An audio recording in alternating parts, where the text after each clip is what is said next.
Radio Breakfast Show, weekdays 6 to 9 a.m.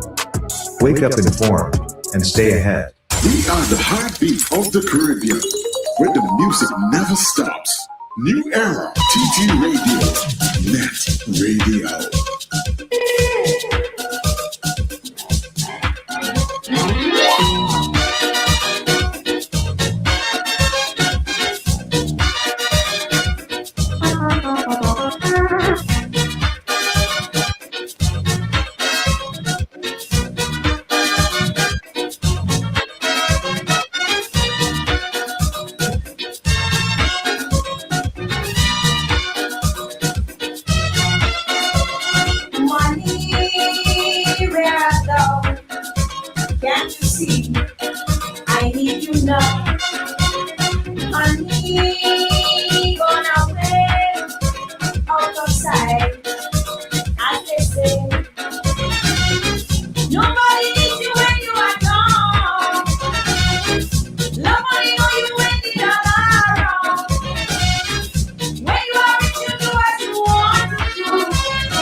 Everybody, good morning to you once again. Welcome inside a brand new hour, and of course you are here on New Era TT Radio, NETT Radio, and we're happy to be here with you on this Monday morning. Of course, it is time for Every Cent Counts. Trust me, right now every cent really counts, and this is where we are joined by Garth Thomas on a Monday. Whenever he is in, he's been away for a couple of weeks actually, but he is in today. And it's always a great time when he's here. So, Mr. Thomas, great Monday morning to you. And a great morning to you, Monday morning to you, Sir Charles, and to all our listeners out there in NETT Radio land. It's good to be back. Yeah, well, it's good to have you back. I trust that I was really missed. Yeah, I think people actually did. Mm-hmm. They did. All right. Well, that's cool. I think they did. Yeah. All right. Well, Sir Charles, I'm very happy to remind us all about keeping great in the focus of our minds. We must never settle for good when great is available. And guess what? Great is always available. So, I will always remind people about that because I feel that we have to stop. Nothing wrong with good, but why settle for good when great is available? I am delighted this morning, Sir Charles, to have as my guest on the program a young man, and I do not use the I do not use the term advisedly. He's almost as young as me. Oh goodness, but seriously, a good friend of mine and colleague, long-standing colleague, is our guest this morning. He is none other than the law itself. You were just talking about the law. Well, look, I bring the law for you this morning. L. Anthony Watkins, LAW. And he is the CEO and principal consultant of Odyssey Consult Inc. Limited, a premier organizational development and human resource consultancy in the region. For over 36 years, he has dedicated his consulting career to organizational transformation and human resource development across the public and private sectors in Trinidad and Tobago and the wider Caribbean.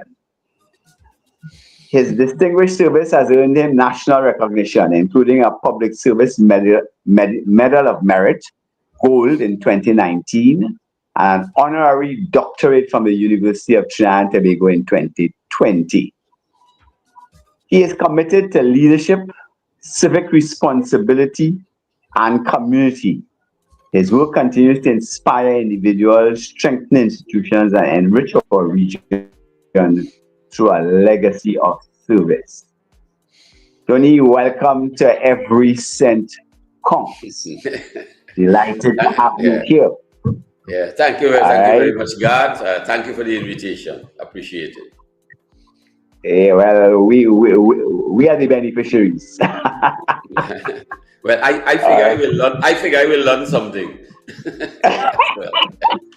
As Pangalang would say, we will learn something. Yes. I'm sure that I will as well.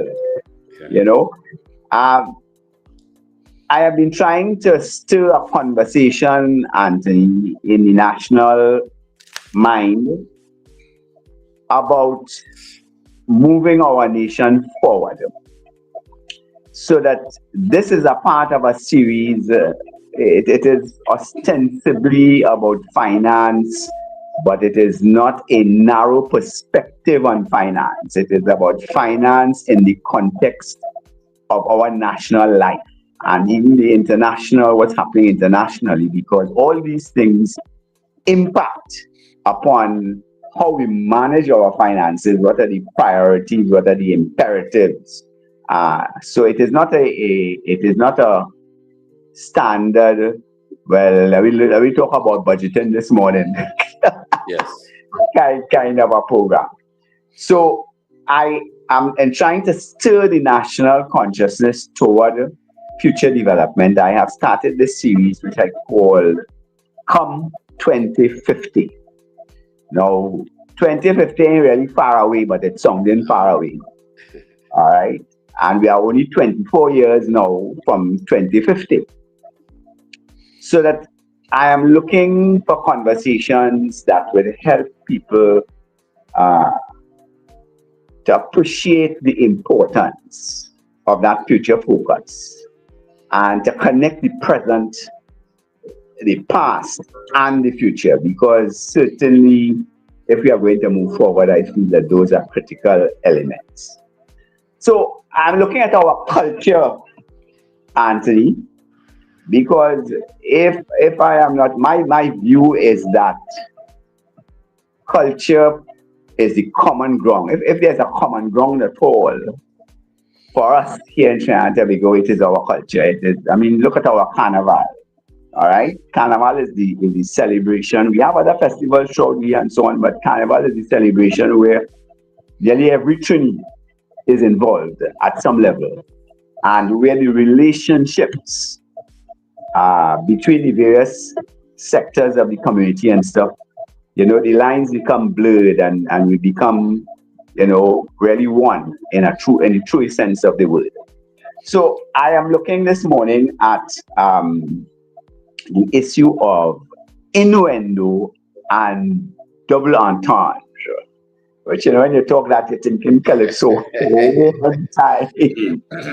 So Charles, did you queue up that song I asked you for? I didn't realize you asked me for a song. Well, the song Don't worry, I'll get it. the song is the Mighty Sparrows, Gene and Dinah. That shouldn't be too difficult to find, Sir Charles. No. Gene and Dinah. And Anthony, I am starting with Gene and Dinah because I remember as a little boy, that was a little while ago. Yeah. As a little boy, I remember singing Gene and Dinah innocently, not being aware of all that was being articulated by the song. So I thought that might have been a good place for us to start our discussion about innuendo and double entendre. So as we can begin to chat. I don't know what your experiences have been relative to that, but we can begin to chat while Sir Charles locates. Well, I had no direct experience of either G or Dinah. All right, let me put that on the table. You hasten to point. I hasten to disclose that. But interestingly, Let me give you what you wanted, and then we get back to the chat. Yeah, all right, sure.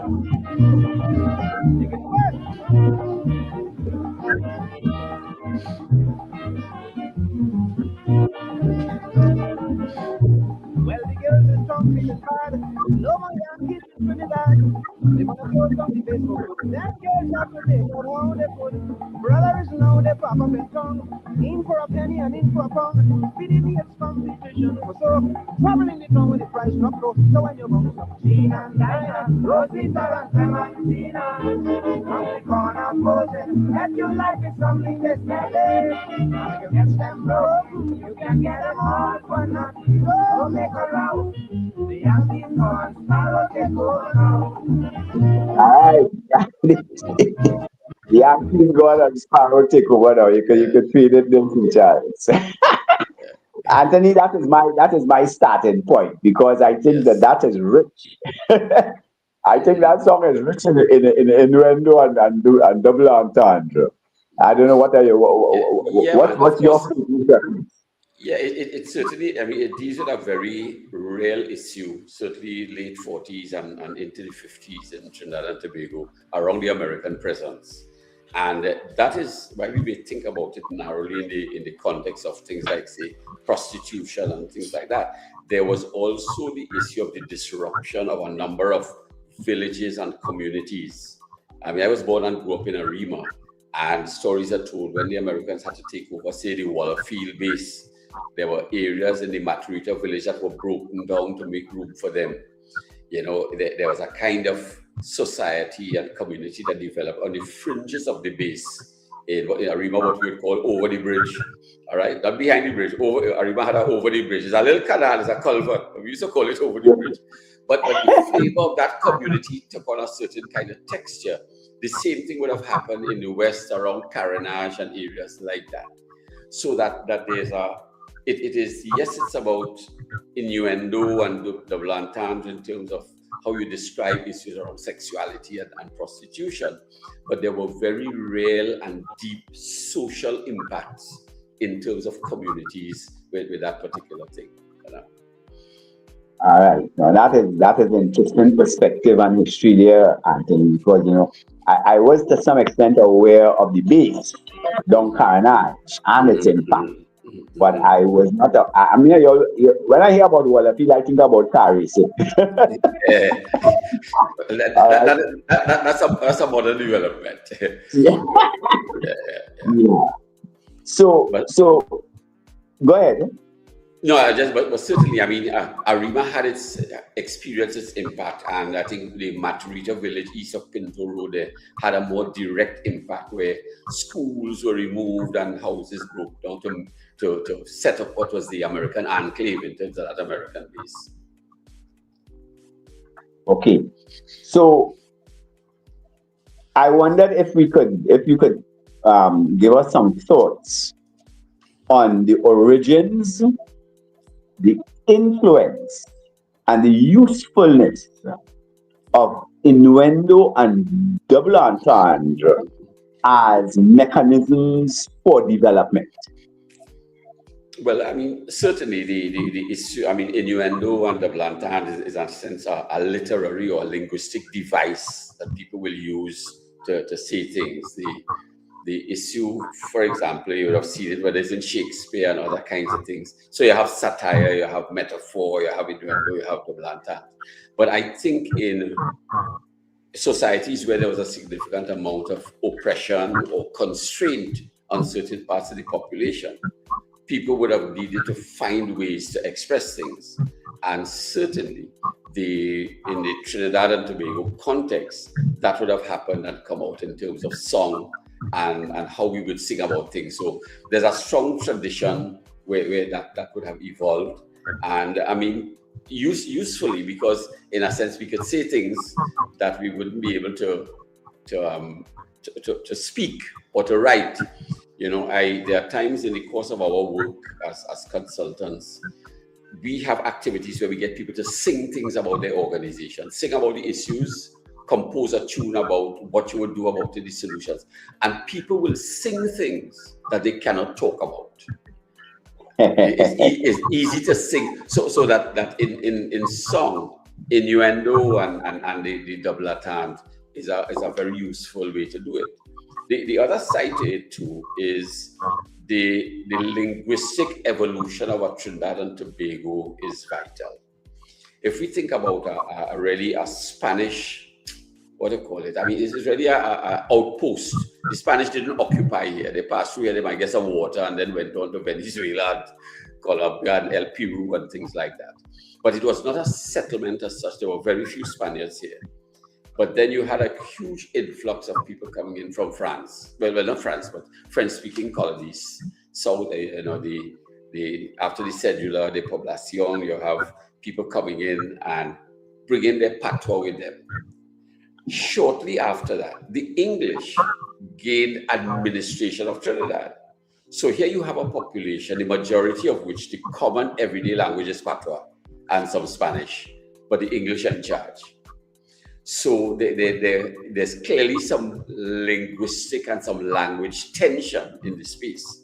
And eventually the English say, listen, the official or language for business is English. So documents and so on. And that really, in a sense, spelled the end or the beginning of the end of patois, as we know it as a spoken language. Our great-grandmothers, great-grandparents would have spoken, grandparents. But then we have just a smattering, a recollection of some of those things. It was not just the replacement of the language. It was also the stigma that was placed on the language, so that patois started to be seen not as what was decent and acceptable, but really as a kind of language that you spoke. Negjade, the garden slaves, they would speak that kind of language. So the issue of language and national development, I mean, it extends way beyond innuendo and double entente, but really how language is used as a tool for development and who uses that language. I mean, we are pretty simple here in Trinidad. I guess a little end of Spanish, which shows up around Christmas time, a little patois in certain mountain villages, but basically we speak English. In countries where there are numerous language groups and numerous languages being spoken, the issue of national development and cohesion is a much more intractable and difficult mountain to climb.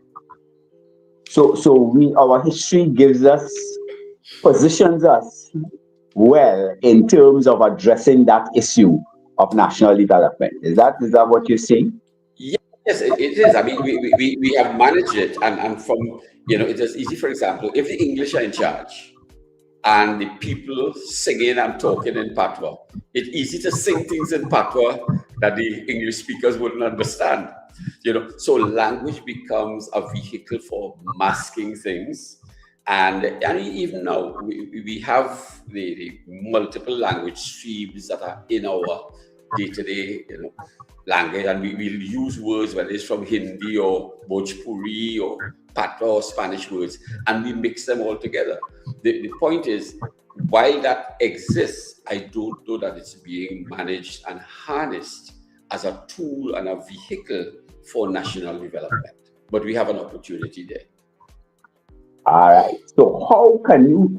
I mean, I drive around the place and I see street names. Yeah. There are street names that speak powerfully in terms of our origins, in terms of our history, and so on. There are street names which tell a story in themselves. Yeah. And I am just thinking, communication and a high level of communication, to me, is so central to national unity. And national unity is central to national development, because the tendency, I don't know if you would go with that, but the tendency to division is strong, I find, in the society. And one of the things that make me feel that our culture may be our salvation is that the culture in some way weaves all of these separate strands together. And what emerges is something beautiful. It is beautiful, and Garth, but I think somewhere inside there is the issue of consciousness and unconsciousness. As you say, you drive around and you see names. So I will invite anybody who travels anywhere in the West going into, say, Diego Martin, well, more importantly, Pity Valley, and to tell me how many people recognize street names as street names of the Jewish presence in Trinidad and Tobago. You have President Wiseman, David Ben Gurion Avenue, Avobuk, Leopas, Chumamonka, that whole area at the top end there of Pity Valley was a Jewish settlement. All right. And people will say, "Yeah, I did." But when were the Jews here? Well, the Jews were here in the 30s, and well, some before that, as they came from Portugal. But a lot of them in the 30s and 40s, escaping unrest in Europe, and they came here as a staging point. They moved on. They went to North America. They went to Venezuela and places like that. But in a lot of ways, there's that. I mean, we have, the native people, the first peoples, who have many place names. When you start to talk Aruka, Tacarigua, Guayari, Guanapo, Cunapo, Tacarigua. I mean, there's just so many, Naparima as well, so many place names that speak to the first people. There are a slew of Spanish place names and French place names, whether it's Pitibou, Chanfle, Boug, Malatres, or wherever. And you have, of course, the Sangre Grande, the Manzanillas, and so on. But there's such a rich history. The point is, we are in it, but we don't see it and we're not conscious of it. Absolutely. I think the issue of raising consciousness about the many streams that have come through Trinidad and Tobago, that if we become conscious of it, there's a kind of excitement. I say, but I didn't know that. I mean, you go down to the peninsula, the Southwest Peninsula. There's Palo Seco, Rancho Quemado, Los Charros, Los Ciro, Erin, Buenos Aires, Los Bajo, all kinds of places. And the Spanish presence, the Venezuelan particularly, really presence is real. It's so, and it's not too many generations away. So that there's a kind of consciousness that we need to develop around our cultural streams. And of course, culture is often expressed in the language that people use and how we use it. There's too much of it in Trinidad and Tobago that is unconscious, so we don't recognize it, we don't value it, and therefore we don't celebrate it. How can we elevate it, though, into a greater awareness and consciousness, not just of the things themselves, but of all of the history that those things carry? A guy came across here on the invitation of the Emancipation Support Committee for Emancipation Day celebrations and stuff. And driving through Pity Valley, he saw Sierra Leone Road. It blew his mind completely. He says, Sierra Leone, you all have a Sierra Leone Road here in Trinidad. All right. And then at a different level, I think about the language. We talk about Doudou darling. All right. And I think there are few people who understand that it is French. Yes. D-O-U-X, D-O-U-C, mango, Doudou. All right. And you have all of these elements that are so present. It isn't that they hidden away somewhere. Yes. They are present, and yet the implications and the weight and the richness that they carry somehow does not nowhere near high enough in our consciousness. Mm-hmm. If you will notice, and I did this deliberately, you will notice I made no reference to English place names. I made no reference to Indian place names. Okay. I made no reference to African place names, but those are huge in our place. I mean, you go to the African, for example, family names: Ojo, Kojo, Kwashi, Kashi. Those are African, original African names that existed and still exist here. There are place names, Yoruba Hill and Igbo Village and so on, which are very present. Of course, the Indian presence, East Indian presence is also very prominent in terms of place names, and not only in South and Central, I will have people know, but I mean, given the estates and the sugar estates west of Port of Spain, Woodbrook and St. James has so many Indian names of street names. And there's a reason for that. Okay, so I mean, if we think about, you know, who we are, whose job is it to do that kind of thing? So I say consciousness.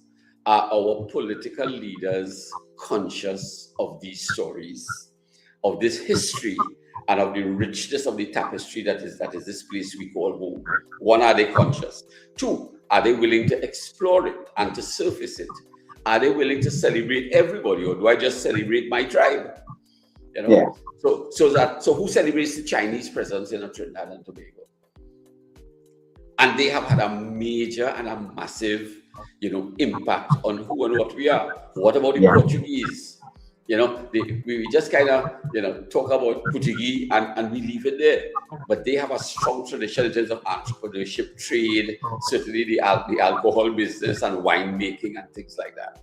You know, so it is. I mean, it's something to be explored, celebrated, and my hope is, you know, while we talk about, you know, Trinidad and Tobago and economic diversification, is one of our opportunities for diversification, and as in the context of what we're talking about here, national development, is one of our opportunities to leverage the different streams that came in and the festivals and foods and music that came with them. Almost every month in Trinidad and Tobago, there's a festival. Yes. Almost every month. And each of those festivals celebrates some aspect of who and what we have been. As a little fellow in Ariba, I grew up knowing the Santa Rosa Festival. But for me, it was, as growing up as a Roman Catholic, was a Catholic festival. But think about the role of the first peoples who were in the Arima mission, that the priests would have put in the Arima mission, from Aruka and Kaura and so on. And the roots that and the fruits that still exist in that.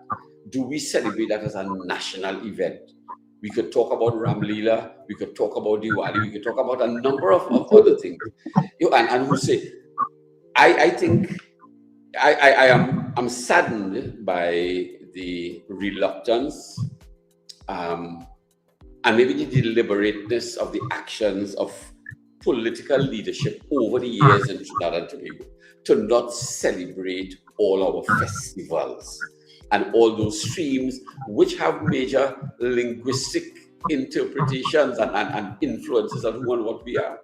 You know, if we talk about double entendre, there are ways, for example, people in different cultural enclaves would express things and they would say something, but it's not for you to hear or for you to understand. All right. So there's secrecy in language, but there's also liberation in language. You know? Yeah. Well, you know, this is a subject that is so close to my heart, Anthony. You know, because it seems as if we are sitting on a pile of gold, stretching out our hands and begging for alms. Mm-hmm. You know, from the international community. That is the metaphor that comes to me. Mm-hmm. That we have, you know, I always talk about going to the Tower of London to see the crown jewels, yeah, and being so disappointed at the experience, to the extent that I do plan to go back again. All right. And yet we have here what I call crown jewels. You've been talking about them just now. Yeah. And somehow we're not monetizing. We don't understand the potential from not only just monetizing these crown jewels, but using them as focal points around which community can be built. That's because right. To me, when I think of Trinidad 2050, I want to think of a place where community reigns supreme. You know, and for community to reign supreme, you need to have good communication. Yes, yeah. And because of the mix, the kalaloo, all right, the pilau, that is our heritage. We are so well positioned to explore those things. Mm-hmm. But tell me, are you aware? Go ahead. No, go ahead. Ask a question. Yeah. I was going to say, are you aware of an agreed agenda common to all political parties for national development come 2050? Maybe I should have spoken and not allowed you to ask that question. no, no, Garth. And you go back to Lloyd Best and he's speaking about our tribes that we celebrate. And there's absolutely nothing about celebrating your tribe within the context of respecting and celebrating other peoples and their tribes and what they have brought and how it has evolved. So it is, there's nothing as far as I know. And it is really a question of groups that may have the power and the influence to really see how much they can get off, rather than growing the cake, to see how they can get a bigger slice of the shrinking cake that we have. Yes. So the question looms: how can we use the common ground that is our history and our heritage, the melange of all of these cultures that has put us into a very unique place as a nation? How can we begin to value that and to make it a foundation kind of a experience in the process of national development? Yeah. Well, a couple of things there, and you use the term, this common ground that we have. I don't know that we have common ground, because while we're standing on this piece of earth that we call Trinidad and Tobago, our ground is not just a physical ground, but there are spiritual things that we have brought to the place. There are cultural things that we have brought to the place. There are historical things we have brought to the place. Some pleasant, some not pleasant. Some people have come here wounded, and some people have been here and wounded while they were here. So there's a kind of tension and unease with what that journey has been. So it's almost as though we want to get into our little enclaves, consolidate our space, and feel good about ourselves. But if we have to think national development, we really have to think of it in terms of the entire place that we call it. And it's our cultural place, our physical place, our economic place, and opportunities for all of those things. Think about the fact that we're building really a tapestry. Is almost a kind of plaid that we're making. People have come here and we have different colors. We have different thicknesses of yarns and threads and so on that we've come with. Do we let these things sit alone, side by side, and really just at some point get tangled up into just a little web? Or do we consciously weave a fabric that is respectful of all the threads that are in it, all the cultural things that are here, and to celebrate the power of the collective thing? Years ago, decades ago, the Americans used to have something they call the American melting pot. You went to America and you went as what you were, but within a couple generations, they would swizzle you up and boil you up, and everybody is American. The Canadians have a very different model. Certainly in the 70s that I was there, they had something that they call the Canadian mosaic. In other words, we are here. We in one place. The big picture is ours, but we are a special part of what that big picture is. They didn't ask anybody to lose who they were, but it was a collective picture that was there. So that's one notion that I think we need to consider in Trinidad and Tobago and begin some discussion around it. The second one is at a psychological level of recognizing differences. The person who is different from me is bringing something to the table that I don't bring. The cultural group that is different from me is bringing something that I don't and can't bring. I haven't been able to bring yet. How do we recognize and value the fact that we bring something and we can learn from others, and that other people can say, hey, we bring this, but we can also learn from you? How do we get that conversation? Or is it that we want us just to be, there's a kind of sameness? The third part of it, and the third piece I would use to sort of illustrate this, is in a musical context. People talk about harmony, and somehow or other, when we think harmony, we seem to think that harmony is sameness. Well, we must live in harmony. We must think the same way. We must know. People who understand music know that harmony requires difference. Harmony requires difference. The basses and the tenors and the sopranos and the altos and the cellos will play different notes, but in one key. And that's where the issue of national development comes in. What is the one key that is the key in which we will all sing our different parts and play our different parts? And so the conversation around what this Trinidad and Tobago is to become is what the key is. And I can then say, hey, given my journey, my people's journey, this is how we can add to that. This is how we can learn from somebody else who adds something else and is singing some different notes. And then we start to make real music in the world. You know? Yes. I think that harmony metaphor is really crucial, you know, because the alternative to harmony, which is what I think people think about as you were mentioning just now, is unison.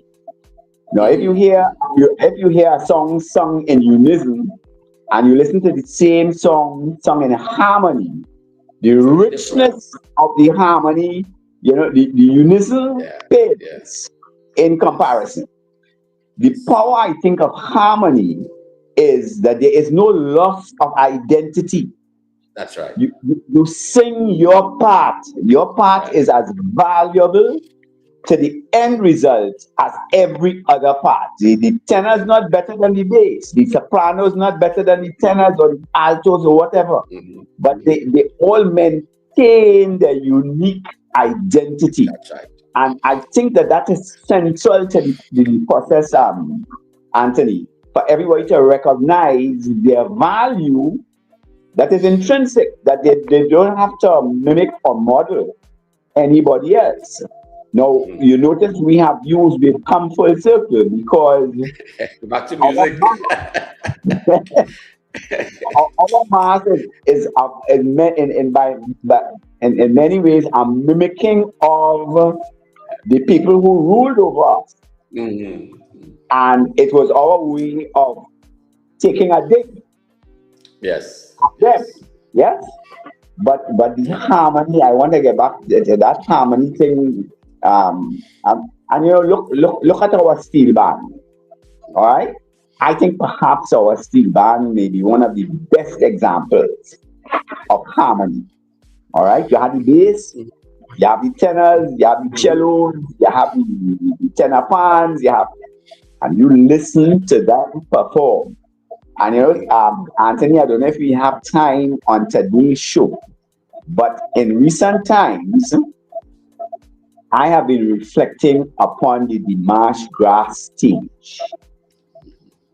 I think about all the world's a stage, and I think about the Dimash Grass stage, and I think of what happens on that stage, and I think about where it is located. For the first time, Anthony, I had never thought about it before, but for the first time, I noticed that the stage, that the galleries that surround that stage make powerful statements about our history and our culture. Because on the one side, you have the grandstand, yes? And on the other side, you have the north stand. And everybody knows that the experience in the grandstand and the experience in the north stand are two different experiences. Yes. But central to those experiences is the stage. Yes. The stage, which is one of the largest stages in the world. Okay? And Anthony, when I think of that stage, you know, the picture that jumps in my mind is the Black Stallion singing Bundem. Yeah. I don't know if you remember how Cover that whole stage, Cover the whole stage. Whole stage. And listen to the song he was singing. Yeah, yeah. But then, And did it without 500 people around him on the stage. correct, The power of the absolutely, voice. Yes. Yeah. just the one voice.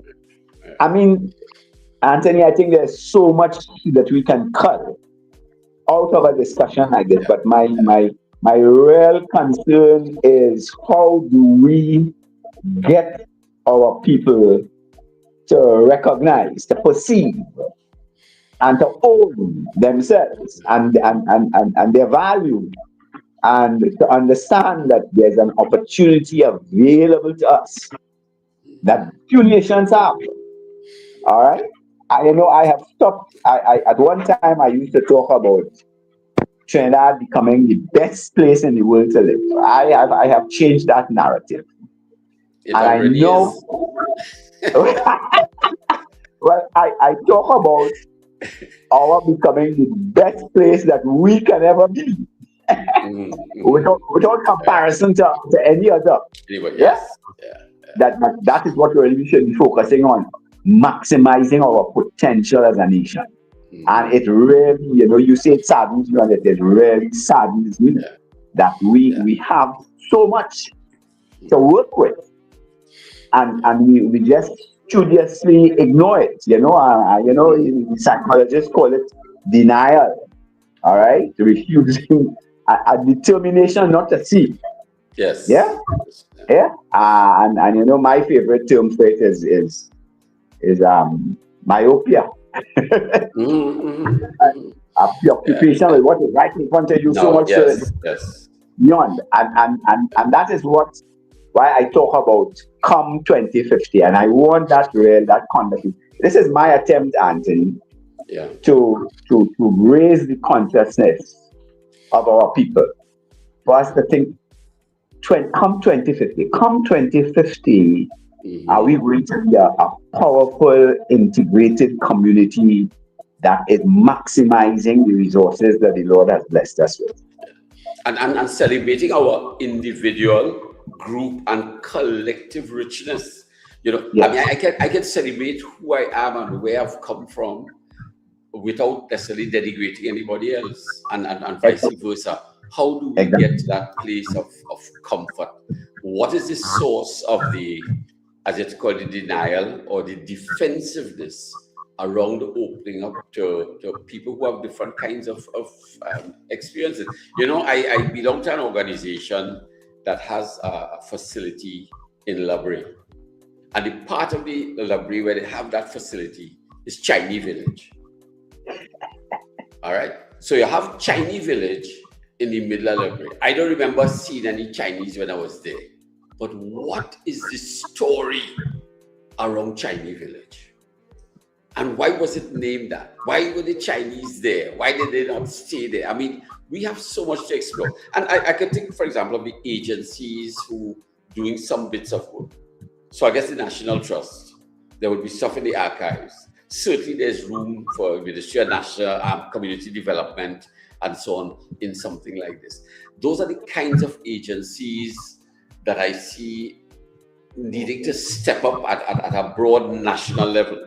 Then, of course, you have the organizations that come out of different cultural groups and spaces that speak what they have to speak. But I think there's a need for a national conversation around this. And sadly, it's not happening. Well, I shouldn't say it's not happening. Garth is prompting something around it. In fact, I remember going to a youth camp down in that same place down in Chinese Village and doing a presentation on this whole issue of who we are as a people and how we came here. We had started talking about the Americans and how they came and where they settled and why and what their legacy is. The place just too rich. We're too rich.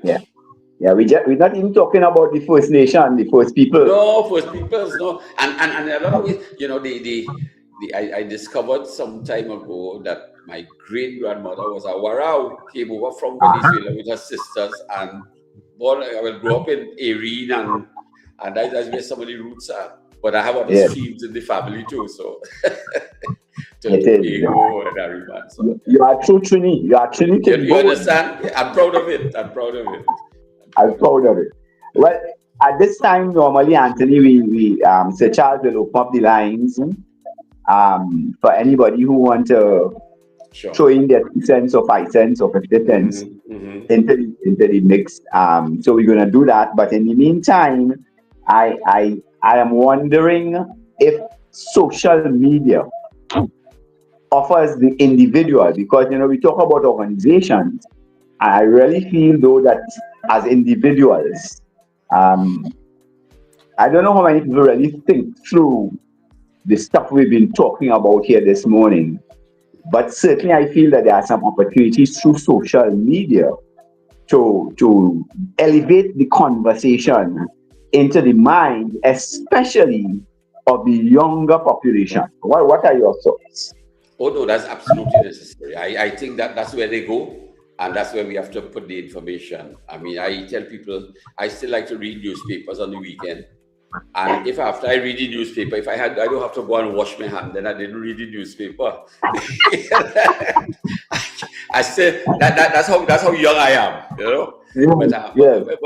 But certainly there's room for that. And again, who takes the initiative? I mean, the National Trust. I mean, financially hamstrung, looking for members to do some of the work they do, and worthwhile work, But how do we scale that? How do we scale that to reach out to the wider population? Yeah, that is the challenge. So I think we just have to continue to probe and to choke people in the rib, so to speak. Yeah, and bring an awareness. I always remember, Anthony, the impact of the Black Power revolution here in Trinidad in the 70s. In those days, the mechanism was marching in the streets. All right? I am not too sure that, we want to march in the streets again. But we have a highway. We have a highway that is called the internet. And we have media, and we have social media, and we have podcasts, and we have webinars. And I am just wondering, if we can't see individuals who may have a passion for a particular thing. I mean, there are people who have a passion for pan. There are people who have a passion for calypso. There has been a lot of scholarship exercise in the areas of pan and calypso, Chalky and Roller and all of those guys.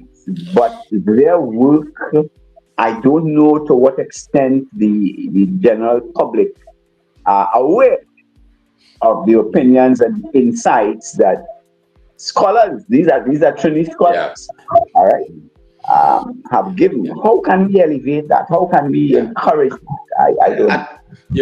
And you talk that, I mean, you look at something like, even in terms of, say, dance and Indian classical dance, Sat Balkaran, I mean, a massively educated school and scholarly set of work in terms of dance and Indian dance. We have a Mangal Patesa, who, in terms of his music and classical sitar, and having studied that, coming back here, playing with Andre Tanka and those kinds of things. I mean, the thing is in our hands, But we, as I say, we're not seeing it, we're not celebrating it, we're not elevating it. Where we can understand, listen, this is who we are. Be good. Yeah, and one of the things that I have looked at, Anthony, is as you talk about dance, I think immediately of the ballet. Yes. Now, you see, when we talk ballet, it's a Caribbean conversation. We start in there one time. That's right. And I am amazed that there is not a ballet festival that goes around the Caribbean. It's in Barbados this year, it's in Martinique next year, it's in Trinidad the year after that.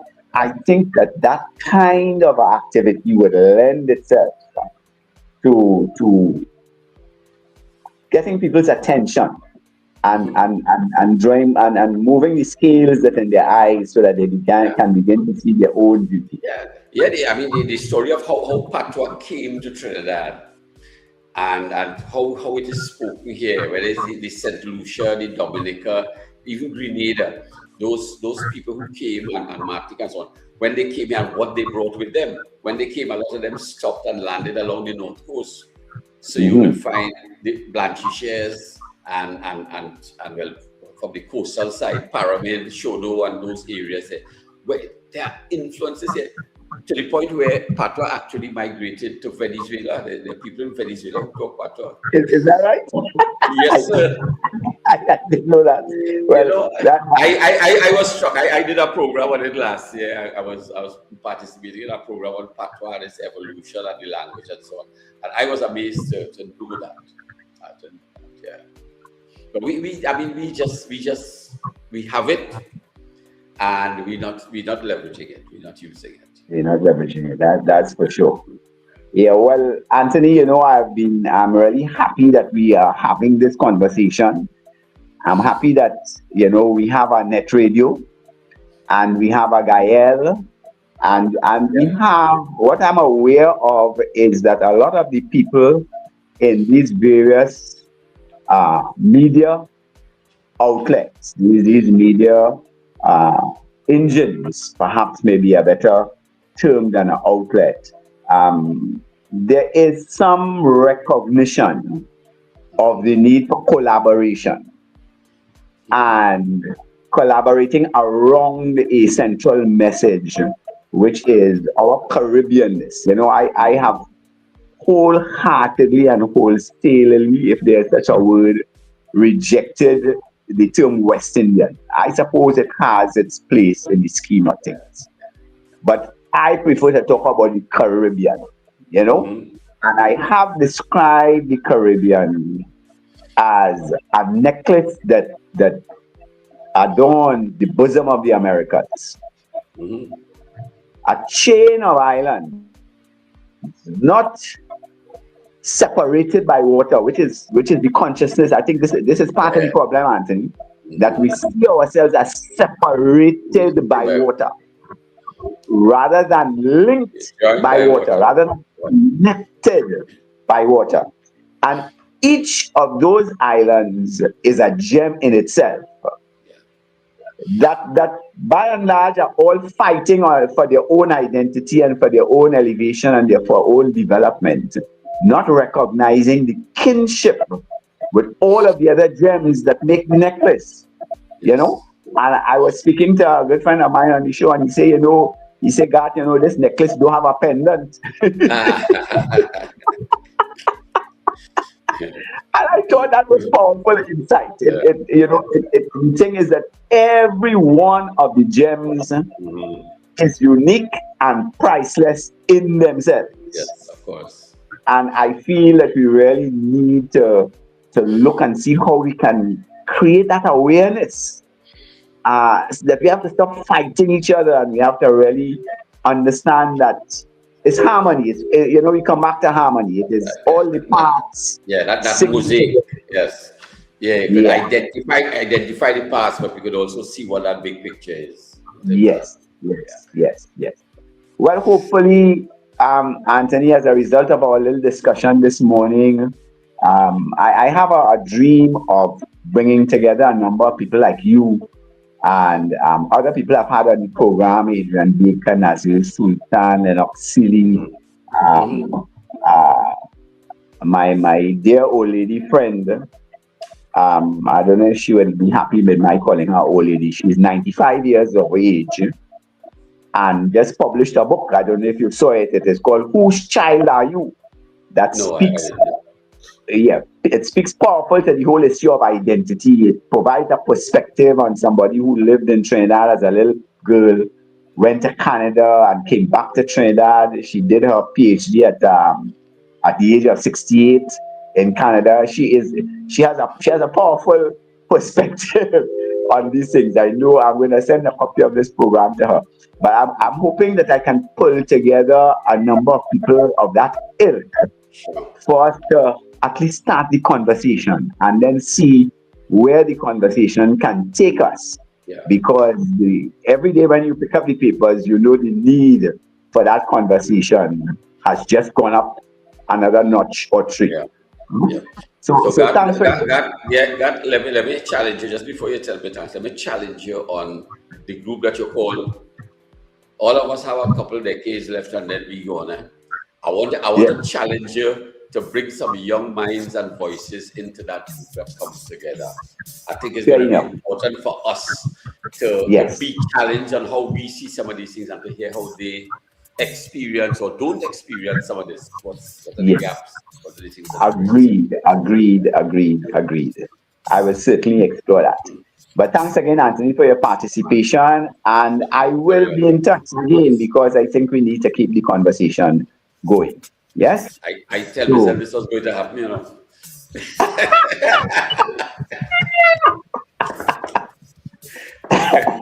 Well, boy, you're prophet. You see me. I hear you. All right. So I think we're just out of time now, and we'll be in touch. And thanks again.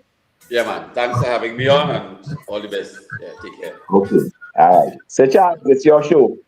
Okay, no problem. Thanks, Scott. Tell people to get in contact with you before we go. Oh, yeah. People who are interested, my WhatsApp connection is 680-3185. 680-3185. Send me a message. Don't call me. Send me a message. Give me an email address, and we can communicate that way. All right? 680-3185.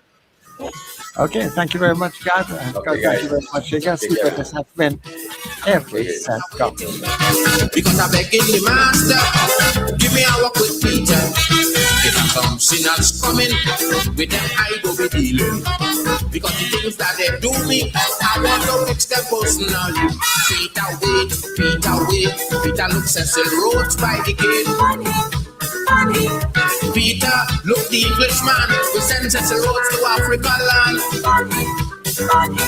Peter, take drink, take Raleigh, but leave Victoria for me.